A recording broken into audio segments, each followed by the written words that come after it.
오늘 함께 나눌 말씀은 룻기 1장 1절에서 7절과 19절에서 22절 말씀입니다. 룻기 1장 1절에서 7절과 19절에서 22절 말씀입니다.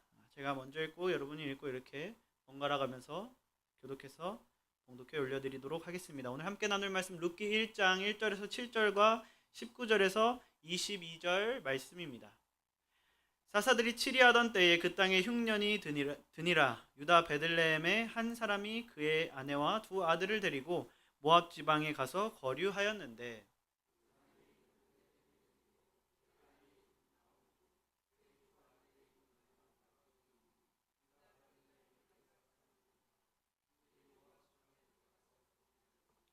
나오미의 남편 엘리멜렉이 죽고 나오미와 그의 두 아들이 남았으며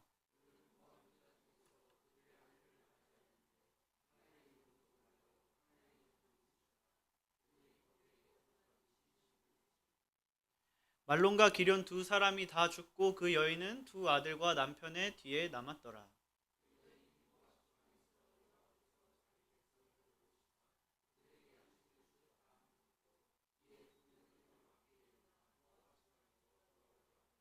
있던 곳에서 나오고 두 며느리도 그와 함께하여 유다 땅으로 돌아오려고 길을 가다가 19절입니다.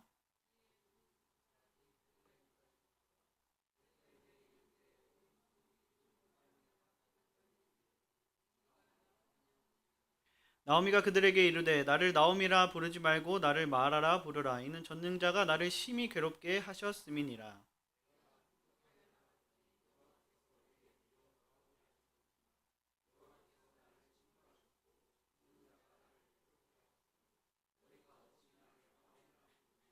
함께 읽겠습니다. 나오미가 모압 지방에서 그의 며느리 모압 여인 룻과 함께 돌아왔는데 그들이 보리 추수 시작할 때에 베들레헴에 이르렀더라. 아멘. 네, 착석해 주시겠습니다. 네, 안녕하십니까. 오늘 이 자리에 모인 우리 가운데 그리스도의 은혜와 평강이 가득하기를 소망합니다. 우리는 저번 주를 시작으로 룻기를 시리즈로 살펴보고 있습니다. 룻기는 전체적으로 보면 3명의 주연을 통해서 이야기가 이어져 갑니다. 첫 번째 주인공은 당연히 이제 책 제목처럼 룻입니다. 룻기는 저번 주를 시작으로 앞으로도 룻이라는 여인을 통해 이방인에서 신앙인이 된 사람의 삶을 하나님께서 어떻게 책임지시는지를 보여줍니다.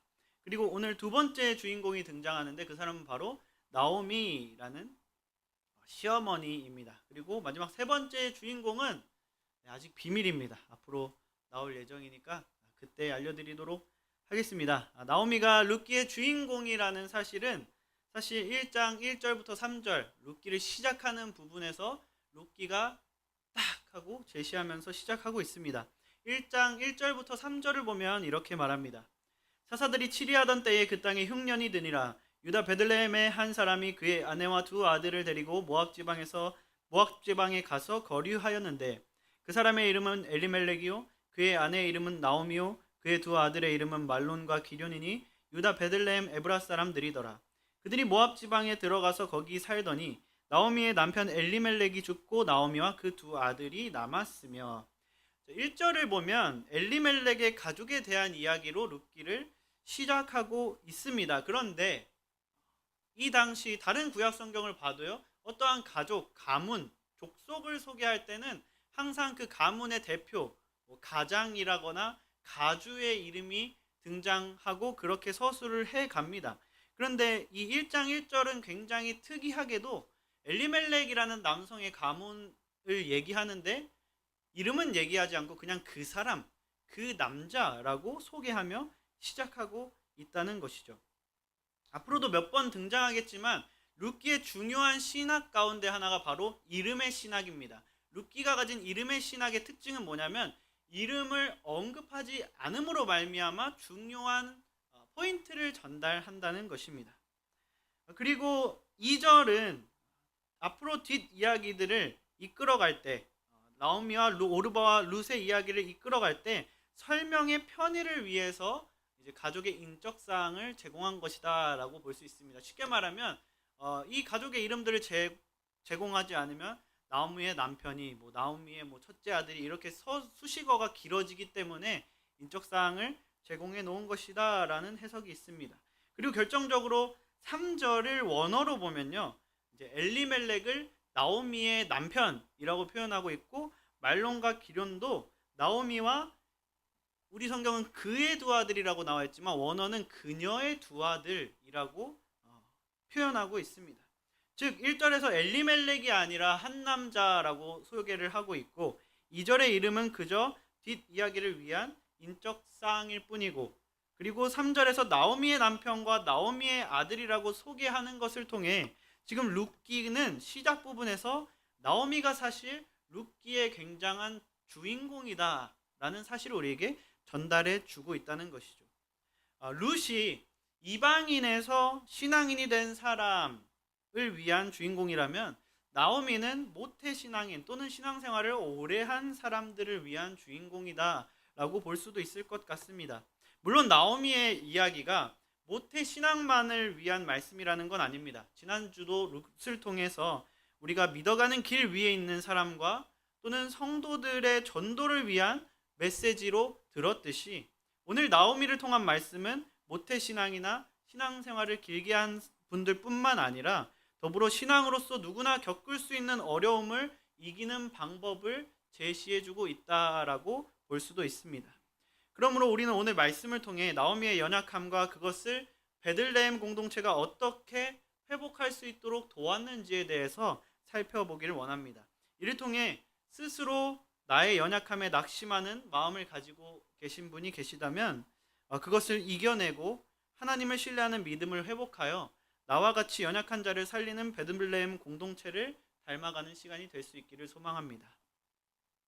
먼저 오늘 본문이 말하는 나오미의 연약한 모습을 살펴보도록 할 텐데요, 크게 두 가지로 살펴보고자 합니다.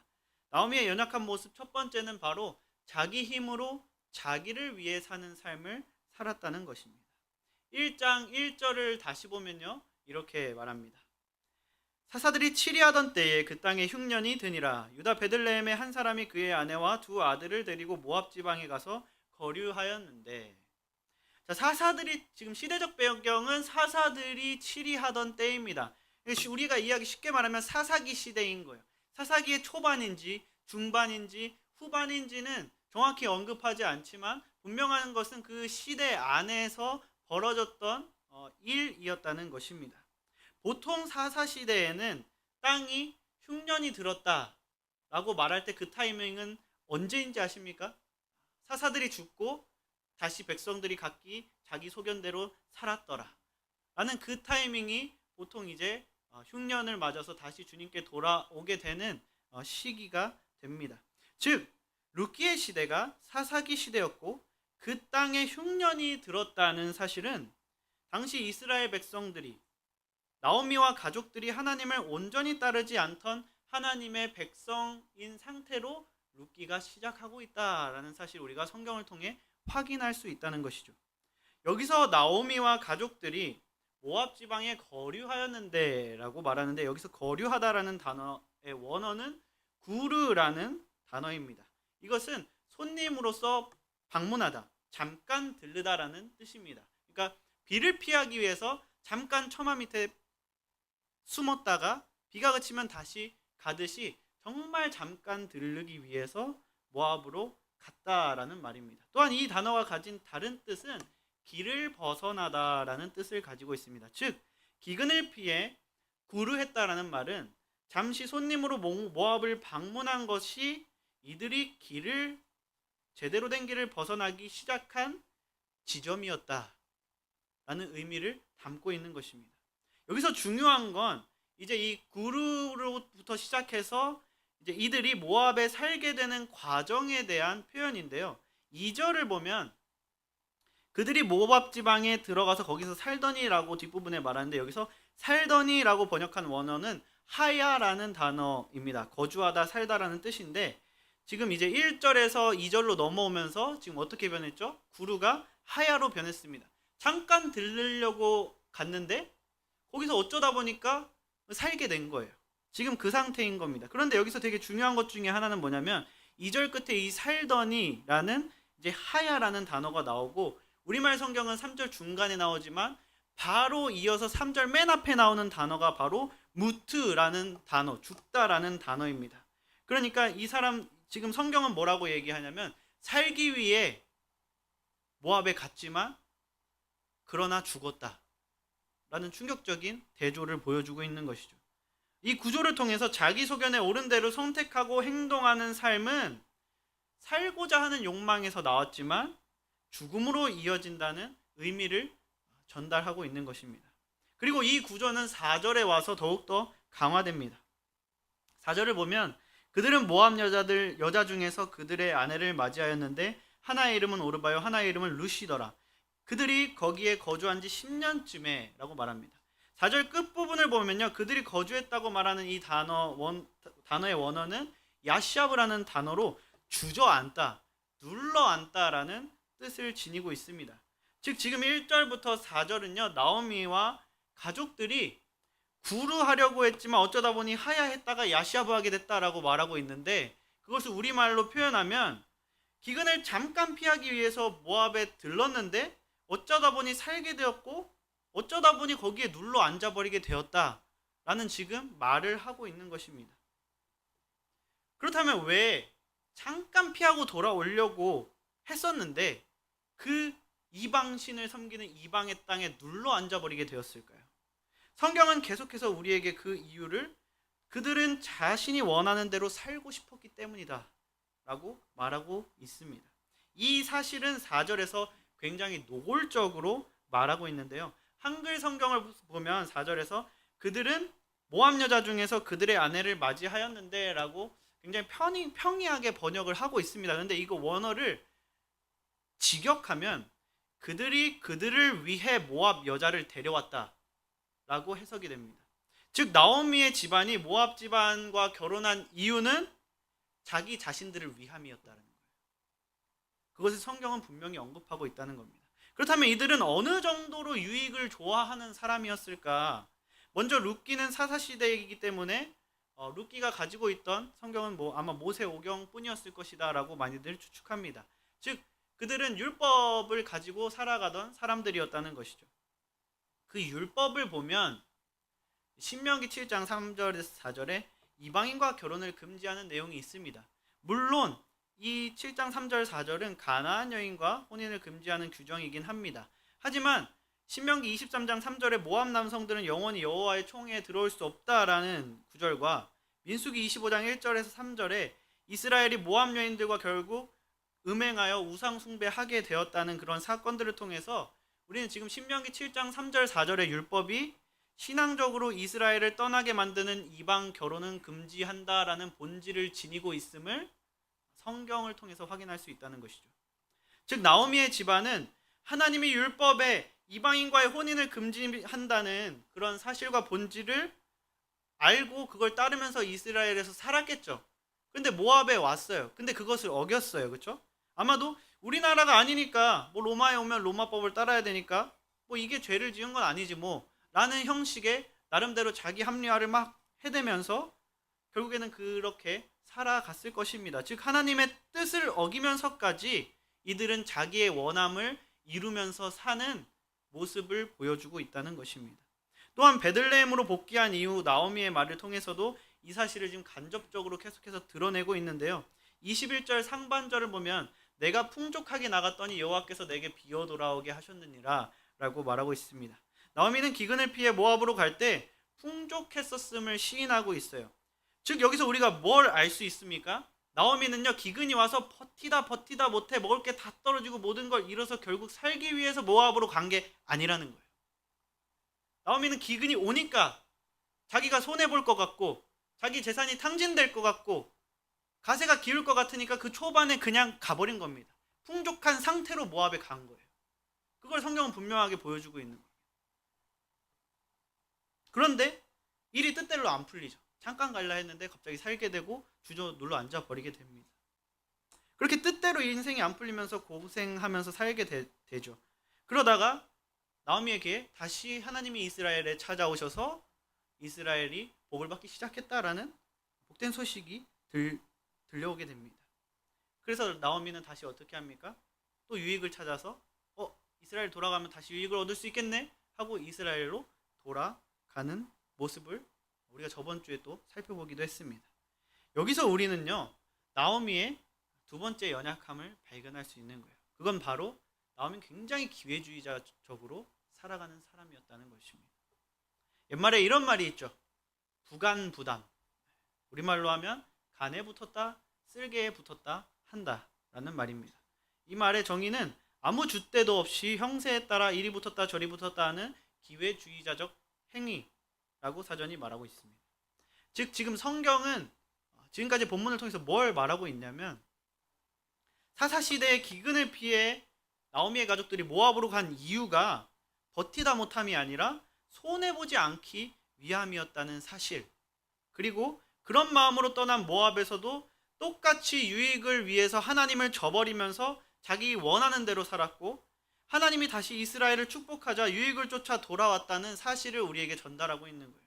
나오미가 하나님의 백성이었지만 굉장히 기회주의적인 사람이었음을 성경은 포장하지 않고 적나라하게 보여주고 있다는 사실입니다.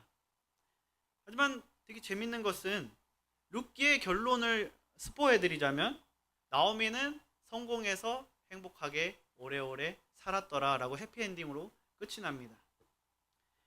그러면 어떻게 이렇게 기회주의자적인 모습을 보인 나오미의 인생이 잘 풀릴 수 있었을까요? 잘못 해석하면 예수님만 믿으면 저렇게 살아도 그냥 다 잘 되는구나 라는 방종을 이끌어낼 수도 있기 때문에 우리는 나오미가 회복할 수 있던 이유에 대해서 성경을 통해서 분명하게 알아야 합니다. 그렇다면 오늘 성경은 나오미가 회복할 수 있던 이유를 뭐라고 말하고 있을까요? 회복의 이유도 크게 두 가지로 살펴볼 텐데 첫 번째는 바로 하나님을 향한 절대 주권의 인정입니다. 나오미가 만약에 지금 우리 교회 다니던 사람이었으면 아마도 저 사람 좀 어디 가서 교회 다닌다고 안 했으면 좋겠다 라는 생각이 들 정도의 그런 기회주의적인 이기적인 모습을 보이는 사람이었습니다. 하지만 그렇기 때문에 나오미가 보여주는 믿음의 힘도 더 크게 보일 수 있는 것이죠.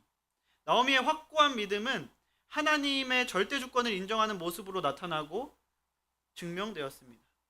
지금 제가 이 얘기를 몇 주 동안 계속하는데 매번 똑같은 설교를 하는 게 아니라 지금 또 룻기는 시리즈의 설교이기 때문에 앞으로 이 포인트도 중요하게 계속해서 언급될 것입니다. 그렇다는 것은 이상적인 하나님 나라의 모델인 교회가 보여주어야 할 핵심 가치가 바로 하나님을 향한 절대 주권의 인정에서 시작된다는 거예요. 그것이 시작점이라는 겁니다. 그것이 없으면 그 이상적인 하나님의 나라가 이루어질 수조차 없다는 겁니다. 사실 진짜 믿음이 없는 사람들은요, 종교 생활을 막 이렇게 하면서 나오미처럼 기회주의적으로 살다가 갑자기 인생이 제멋대로 안 풀리게 되면 원인이 자신한테 있어도 하나님을 원망하고 책임을 하나님께 전가합니다. 나오미도 자기 유익에 따라 합리화하고 기회주의자로서 하고 싶은 대로 살다가 인생이 단단히 꼬여버렸죠. 하지만 나오미가 다른 기회주의자와 달랐던 점은 하나님을 향한 절대 주권을 인정하는 사람이었다는 사실입니다. 나오미는 베들레헴으로 돌아와서 20절과 21절을 보면 이렇게 말합니다. 나오미가 그들에게 이르되 나를 나오미라 부르지 말고 나를 마라라 부르라. 이는 전능자가 나를 심히 괴롭게 하셨음이니라. 내가 풍족하게 나갔더니 여호와께서 내게 비어 돌아오게 하셨느니라. 여호와께서 나를 징벌하셨고 전능자가 나를 괴롭게 하셨거늘 너희가 어찌 나를 나오미라 부르느냐 하니라. 나오미라는 이름의 뜻은 나의 기쁨 또는 기쁨의 사람이라는 뜻입니다. 그리고 마라라는 뜻은 쓴, 고통스러운, 괴로운이라는 뜻을 가지고 있습니다. 쉽게 말하면 지금 나오미는 자신을 기쁨의 사람이 아니라 인생이 쓴 사람이라고 불러달라고 지금 요청하고 있는 것입니다. 그리고 그렇게 말한 다음에 곧바로 이어서 얘기하는 나오미의 말들을 보면 하나님을 향한 나오미의 원망처럼 들리기도 합니다. 하지만 여기서 굉장히 중요한 포인트는 나오미는요, 하나님을 엘로힘 또는 야훼, 여호와, 아도나이라고 말하지 않고 샤다이, 즉 전능자라고 말하고 있다는 사실입니다. 아마 대부분의 사람은 21절을 볼 때 내가 풍족했는데 여호와께서 나를 비웠다라는 사실에 눈이 꽂힐 것입니다. 하지만 이 말씀의 핵심이 뭔지 아십니까? 이 말씀의 핵심은 내가 풍족했는데 여호와께서 나를 비웠다가 아니라 내가 나갔더니 여호와께서 돌아오게 하셨다라는 겁니다. 근데 우리는 나갔더니 돌아오게 하셨다는 뭔가 화이트로 덮였는지 잘 안 보이고 내가 풍족했는데 여호와께서 비워버렸다, 이것만 꽂혀서 볼 때가 많다는 것이죠. 중요한 것은 내가 나갔더니 여호와께서 돌아오게 하셨다라는 거예요. 어떻게 해서든 나를 돌아오게 하셨다. 우리는 나의 풍족과 궁핍이 가장 중요한 관심사로 작용하지만 하나님은 나와 함께 할 수 있는가를 가장 중요한 관심사다라고 우리에게 알려주고 있다는 겁니다. 즉 전능자께서 나를 매우 고통스럽게 하셨다라는 말의 의미는요, 불신앙이 아니라 신앙의 말이라는 거예요. 나오미는 자신의 고통을 운명이나 우연이나 누군가의 탓으로 돌리지 않고 하나님의 절대 주권 아래 일어난 일이라고 지금 말하고 있는 것입니다. 욥이 주시니도 여호와시요 거두시니도 여호와시니라고 말했던 것처럼 말입니다. 이는 하나님에 대한 원망이 아니라 하나님께서 왜 이 일을 행하셨는지에 대한 삶의 해석과 나오미가 내린 현재까지의 답변인 거예요. 그러니까 나오미의 이 고백을 쉽게 풀어서 말하면 이 모든 일이 하나님의 손 안에서 벌어진 것임을 나는 압니다. 그래서 나는 지금 기쁨이 아니라 고통인데 내가 왜 이렇게 되었는지를 하나님께 물으며 답을 찾고 있습니다. 물론 나는 아직까지 답을 찾지 못했지만 이 모든 게 나와 함께하고자 하시는 전능자의 계획임을 알기에 그에게 물으며 그의 답을 찾아가고 있는 중입니다. 그러니 당분간 나를 기쁨이라 부르지 말아주세요 라고 지금 전달하고 있는 것이죠. 지금까지 나오미가 회복할 수 있었던 이유 가운데 첫 번째 근본적인 이유로 나오미는 어떤 상황에서도 아무리 자기가 연약하고 부족하고 모자른 사람이어도 하나님의 절대 주권만큼은 놓지 않고 인정하던 사람이었다라는 사실을 살펴봤습니다. 이어서 나오미가 회복할 수 있었던 두 번째 이유에 대해서 살펴보도록 할 텐데요. 그것은 바로 확고한 믿음의 공동체 때문이었다라는 사실입니다. 나오미처럼 하나님에 대한 절대 주권이 확고한 사람들이 모인 공동체. 그런데 그 공동체는 나오미와는 다르게 기근에도 떠나지 않고 하나님 안에서 인내로 그 모든 경주를 힘써 싸워 승리한 사람들입니다. 그렇다면 오늘 말씀은 이 확고한 믿음의 공동체가 어떻게 나오미의 회복을 도울 수 있었다고 말하고 있을까요? 먼저 6절과 7절을 보면 나오미는 하나님이 이스라엘을 다시 찾아오셨다는 소식을 듣고 이스라엘에 돌아가기로 결심을 하고 있죠.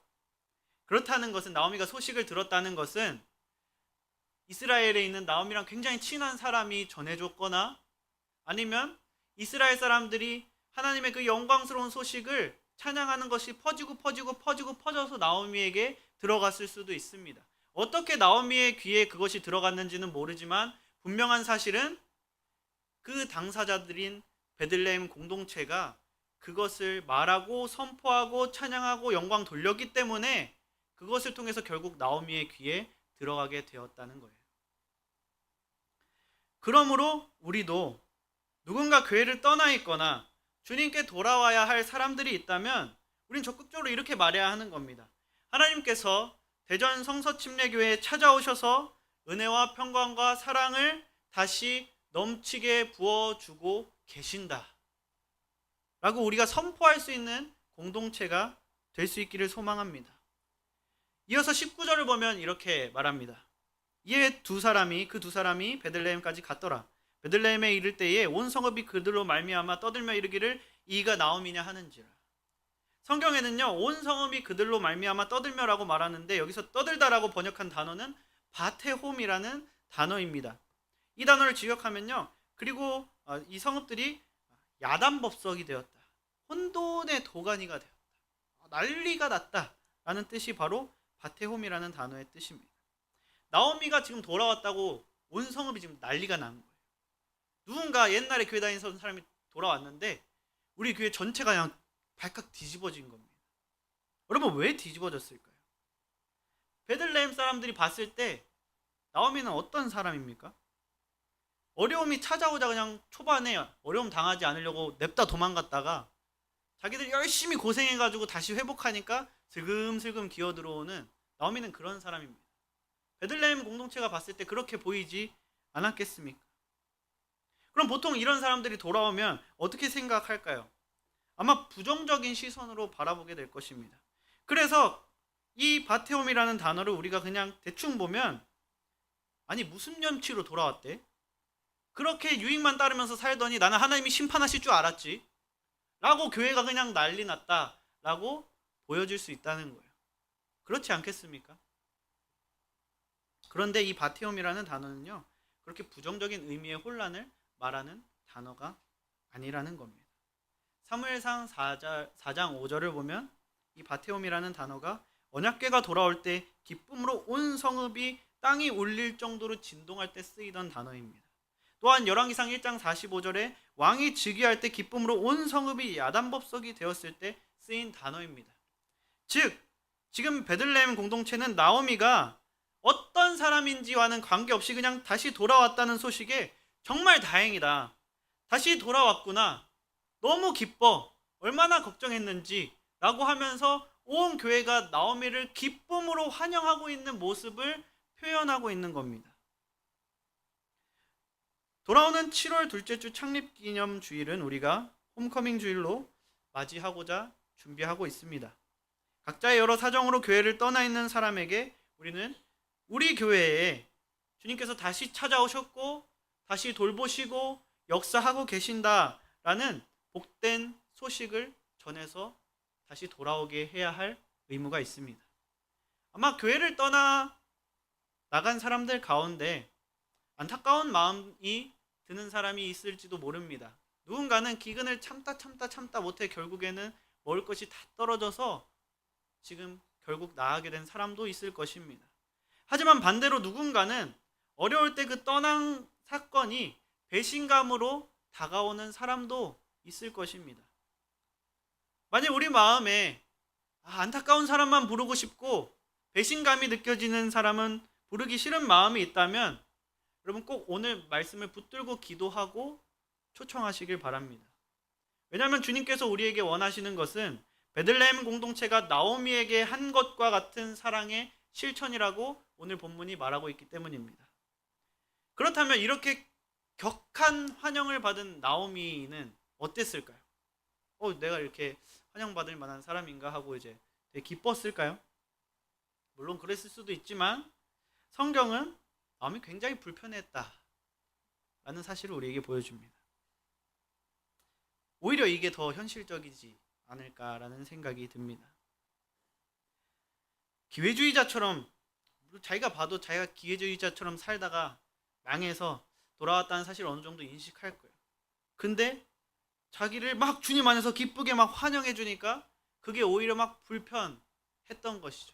오히려 뒤에서 수군수군 되면은 좀 더 좀 어깨 피고 당당했을 수도 있는데 되게 막 순수하게 막 자기를 환영해 주니까 그게 좀 불편했던 것 같습니다. 그래서인지 몰라도 나오미는 바로 이어지는 20절 21절에 나를 기쁨의 사람으로 여기지 말아주세요. 나를 아픈 사람, 고통의 사람으로 여겨주세요. 지금도 나는 힘겨운 나날 가운데 주님의 뜻을 찾기 위해 발버둥 치고 있습니다 라고 고백하고 있는 것입니다. 그래서 22절을 보면요, 나오미의 그 고백이 끝나고 이스라엘은 어떻게 했다라고 말하고 있습니까? 22절을 보면 더 이상 나오미와 베들레헴 사람들에 대한 이야기가 나오지 않습니다. 그리고 그 뒤에 이어지는 본문들을 보면요, 이스라엘 사람들이 나오미를 대하는 태도가 바뀌어요. 앞과 태도가 똑같다면 아마도 나오미의 집 찾아가가지고 먹을 거 없지, 쌀도 주고 뭐 반찬도 주고 못도 주고 막 이렇게 막 잘 해줬다라는 이야기로 풀어갔겠죠. 그 바테옴이라는 그 텐션을 계속 가져갔다는 말입니다.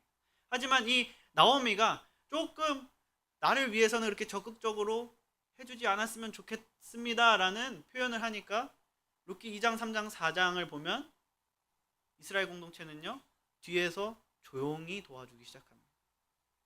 이삭을 몰래 좀 더 많이 떨어뜨려라. 그냥 가서 괴롭히지 말아라. 건들지 말고 필요가 있는 것 같으면 나한테 와서 몰래 말해라. 이런 식으로 반응이 바뀌면서 나오미를 회복하는 모습을 성경은 그 뒤부터 쭉 이어서 보여주는 거예요. 놀랍지 않습니까? 지금 우리 교회 안에도요, 여러 어려움을 가진 지체들이 많이 계십니다.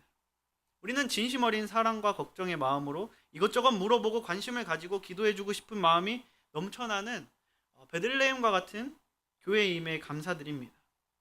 그런데 때로는 아픈 누군가는 바테온보다는 고요함을 더 바랄 수도 있다는 것입니다.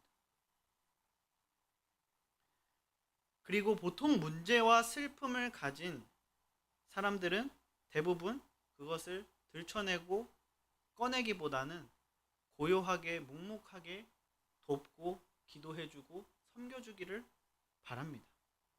여러분, 우리가 알아야 하는 사실은 배려란 내가 해주고 싶은 호의가 아니라 상대방이 원하는 것을 해주는 일이라는 사실입니다. 우리가 흔히 그냥 저 사람이 이거 필요한 것 같아 라고 내가 해주고 싶은 거 막 해주면서 배려했다고 얘기해요. 근데 상대방은 배려를 받았다고 느끼지 않습니다. 그러니까 뭐라고 얘기하죠? 왜 나는 너를 배려해줬는데 너는 그걸 그렇게 받아들이니? 라고 얘기합니다. 여러분, 배려라는 것은 내가 해주고 싶은 걸 막 해주는 게 아니라요, 상대방이 원하는 것, 상대방이 필요한 것을 해주는 게 배려입니다. 베들레헴 공동체가 만약에 자신이 해주고 싶은 것을 막 해주는 사람들이었다면 나오미가 이렇게 말했어도 막 찾아가서 이거 갖다 주고 뭐 도와줄까 저거 갖다 주고 이렇게 했겠지만, 베들레헴 공동체는 나오미의 이야기를 듣고 나오미에게 맞춤형으로 나오미의 필요를 제공해 주는 모습을 성경이 우리에게 보여주고 있다는 사실입니다. 그러므로 우리도 베들레헴 공동체처럼 내가 해주고 싶은 사랑과 배려가 아니라 그것보다 그 사람이 원하고 그 사람에게 필요한 사랑과 배려로 영혼을 회복시키는 공동체가 될 수 있기를 소망합니다. 말씀의 결론을 맺겠습니다. 오늘의 주인공 나오미는 많이 부족한 사람이었습니다. 하지만 하나님을 향한 절대 주권만은 확고했습니다. 그 절대 주권은 나오미가 아무리 연약해도 하나님을 떠나지 않고 하나님을 놓지 않는 믿음의 증거였습니다. 그리고 결국 그 확실한 믿음으로 돌아온 나오미는 베들레헴 공동체의 섬세한 사랑과 자원하는 섬김을 통해 회복할 수 있었습니다. 사랑하는 여러분, 나오미는 연약했지만 전능자의 손을 놓지 않는 사람이었습니다. 믿음은 완전한 사람이 아니라 연약해도 놓지 않고 돌아올 줄 아는 사람에게 있습니다. 또한 공동체는 그런 그녀를 판단하지 않고 품었습니다. 그리고 그녀의 회복을 위해 맞춤형으로 대해주었습니다. 하나님 나라의 공동체는 연약한 자의 믿음을 지켜주는 품이 되어야 합니다. 그러므로 오늘 말씀을 통해 성령께서 알려주신 내 안에 나오미와 같은 모습이 있다면 여러분, 하나님의 절대 주권을 꽉 붙들고 의지하며 강구하기를 결단하셨으면 좋겠습니다. 그리고 나와 우리가 품어야 할 나오미를 오늘 내게 떠올려 주셨다면 그가 어떤 사람인지와 관계없이 그의 돌아옴과 회복을 위해 중보를 시작하고 함께 힘을 모아 맞춤형으로 복음을 전하며 사랑을 이행하는 공동체가 되었으면 좋겠습니다. 이를 통해 나오미를 회복하신 하나님의 은혜를 누리고 나오미를 회복시킨 공동체가 되어서 하나님의 칭찬과 영광과 함께하는 기쁨이 넘쳐나는 베들레헴과 같은 대전 성서침례교회가 되기를 주님의 이름으로 축원합니다.